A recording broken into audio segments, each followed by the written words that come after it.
So I was actually able to pick up this 280ZX under 2,500 just locally here in town. It had a for sale sign on it.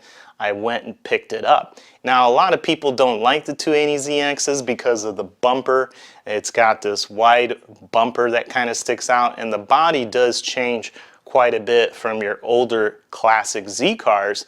But it's a great project car to get into if you're willing to do drivetrain work as well as body work. But what you'll typically find for those lower cost Z cars is they're going to have probably lots of rust in the unibody structure underneath where the seam welds are. That tends to be the starting point where you're going to see a lot of rust. So a good place to start looking for a Z car that possibly will be under $2,500, it could be Facebook groups, Craigslist. I've actually seen some on eBay, believe it or not. So let me show you how I divvied up everything. I've got a Google Doc where I'm keeping track of all of my expenses to see if we can hit under that 5K budget. So the first thing I did was I broke up each section into different categories.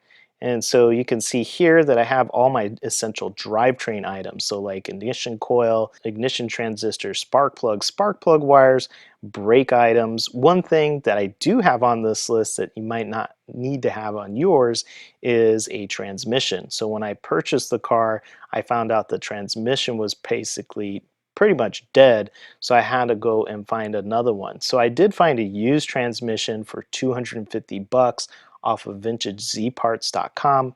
It's a great resource to buy used Z parts. And if you scroll down, you can see that I've bought parts from all different places like eBay, Facebook group, the local parts store, and I recently purchased some parts from JDM Car Parts as well. Another great resource to check out is this Datsun Part Z. This is a collection of a bunch of different websites that sell Z parts that allow you to search through for different parts. So basically it's broken down that the essential drivetrain is about $770 worth of parts. I do have some essential cosmetic items that may or may not be on your list, like the T-top glass that needs to be replaced.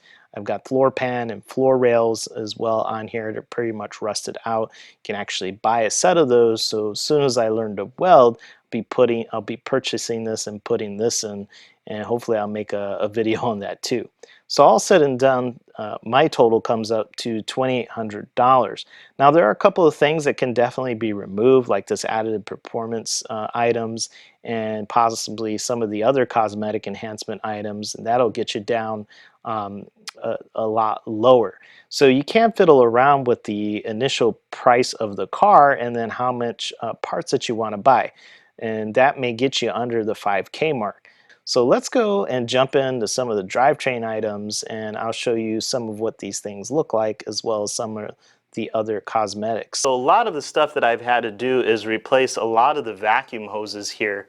So a lot of the vacuum hoses have been replaced. The TPS sensor wires had to be redone. The coil was also replaced. So you can see there's quite a bit of rework of wiring here that I've had to do. I've also replaced the master cylinder and brake booster as well.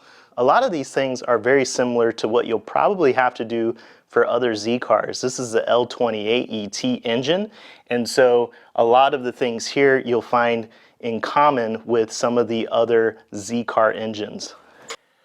Okay, so the interior also needs tons of work. Let me show you a couple of things that we plan to work on. Some of it's in our budget, some of it we haven't quite figured out yet. So as you can see, the dash is pretty cracked, so we're actually going to work on fixing the dash. So there's a couple of different options. We may go with a cap cover, or we may try to repair the cracks and actually repaint it. There's some other videos out there, I'll post them in the description below, where you can actually do a flock of the dash. Comes out pretty nice. So there's a couple of other things that we'll look at. So some of the door skins as well as some of the panels here. So as you can see, we've got tons of these panels. So we're going to do a couple reskin of these panels as well. We're going to take all this old stuff off. My wife is pretty good with sewing. So she's actually testing out sewing vinyl, putting some diamond stitch into vinyl and actually reskinning this. So we don't have all the costs yet.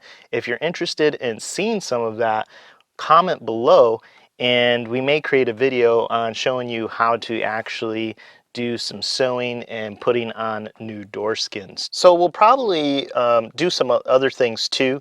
Again, things that you don't necessarily need to do, but things that we'll eventually want to do. So for instance, the steering wheel here and the steering wheel cover column, let me show you those. So we'll definitely want to get a new steering wheel here. You can see it's pretty cracked. So we're going to want to replace this. We're also going to want to replace the steering wheel column cover as well. It's just pretty much all gritty and falling apart. All right, so let's take a look at a few things at the back hatch location where there's a couple of things that we do have on our list that we will be replacing that are pretty common across Datsun cars. So a lot of the Datsuns you'll find that they have bad rubber, so this rubber is all going to get replaced. I've already purchased some replacement rubber from JDM Car Parts in order to replace that. These shocks are pretty much all bad. So I've got this little stick here holding things up, as you can see, which is not very safe. So I also purchased a set of those from JDM Car Parts too. So let's move on to some of the other exterior components. So I did have one cracked T-top. I ordered a set of two.